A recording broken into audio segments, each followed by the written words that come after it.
Кроссовки тоқу үшін бізге екі түстегі жіп керек болады. Біреуі табанға және біреуі үстіңгі жағына. Осындай табанның тоқылу әдісі менің каналымда бөлек видеосы бар, көрсеңіздер болады. Төменге ссылка қалдыратын боламын.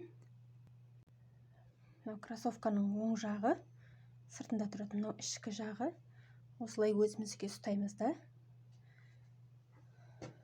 Жіпті.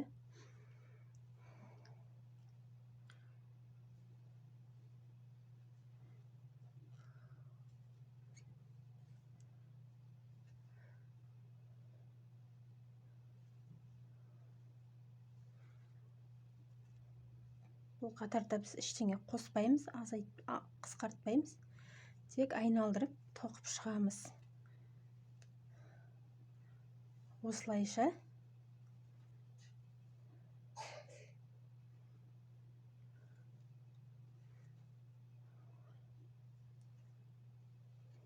мінекей айналдырып екі қатар тоқимыз. Үшінші қатарда осылай табанды ортасынан бүктейміз. Мына бізде ортаңғы екі столбик. Осы белгіленгенде қалдырып кетеміз да, осыдан 7 столбик санаймыз. 1, 2, 3, 4, 5, 6, 7.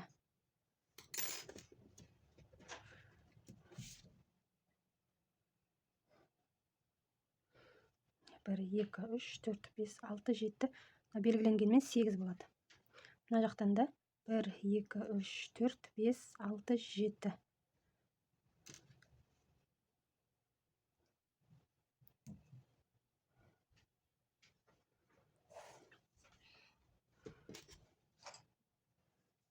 Енді әрі қарай белгіленген жерге дейін әдеттегідей тоқимыз бір столбиктен.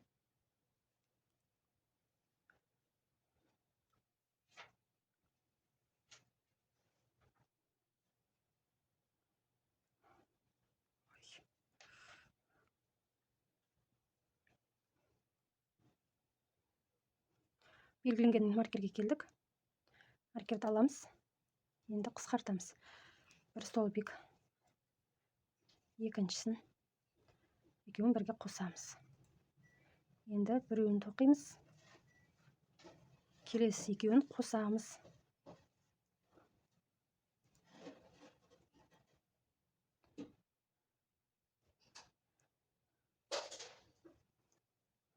Бір столбик.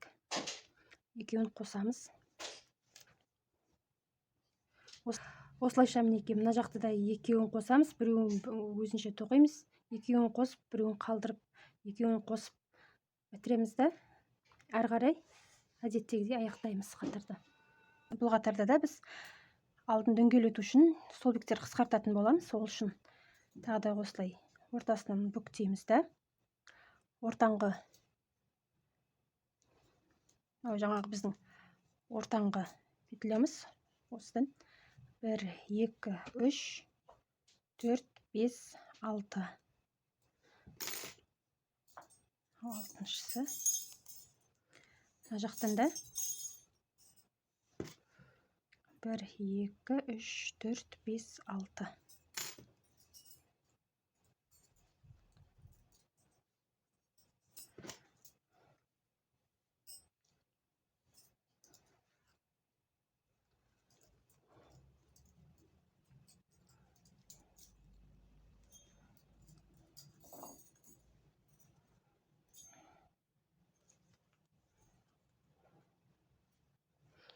Белгіленген маркерді аламыз.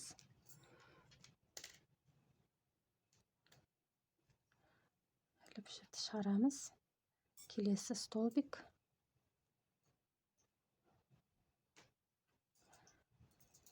Екеуден қосып шығамыз.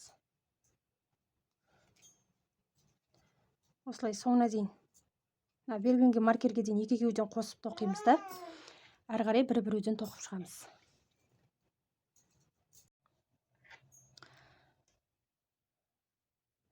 Алдыңғы жағынан қысқартып бітірдік. Келесі қатарымызда столбик без накидамен тоқимыз. Сосын бізге мынандай тілше керек болады. Бұл тілшенің тоқылу тәсілін мен бөлек видео қылып саламын. Осы видеоның астына описанияға қалдыратын боламын сілтемесін. Осындай тілше.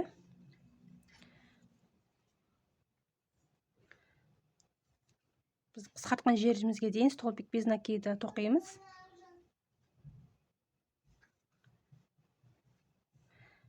Енді мына 6 жұп бізде. Осы 6 жұпқа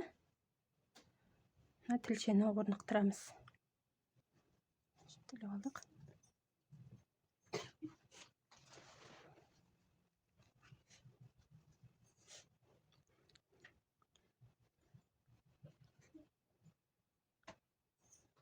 Екіншісі. Екеуін біріктіреміз.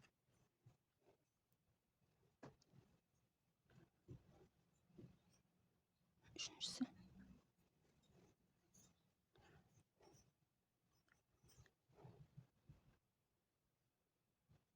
Төртінші.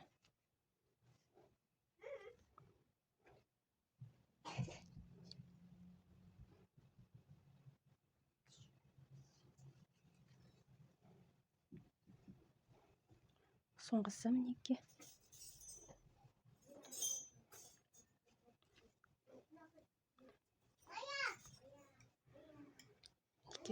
Осындай болды.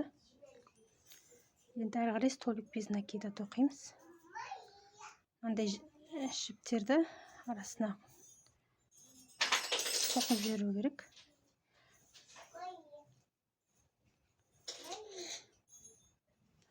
Әрі қарай соңына дейін столбик без накидамен аяқтаймыз. Кроссовкиіміз дайын болып қалды. Соңғы қатарды мен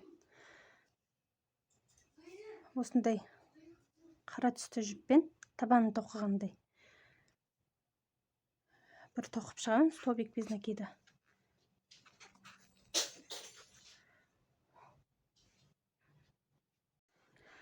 Біздің кроссовки дайын.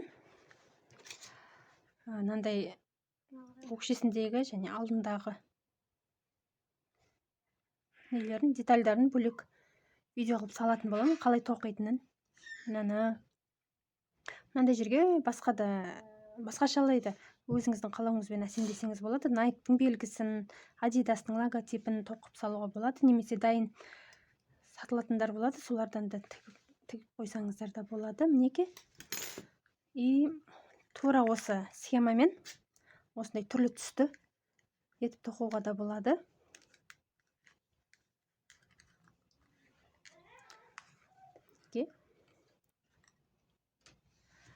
Соңына дейін көргендеріңізге рахмет. Менің каналым ұнаса тіркеліп қоюды ұмытпаңыздар, және де қоңырауша белгісін басып қойыңыздар. Алда тағы да видеолар болады. Келесі кездескенше сау болыңыздар.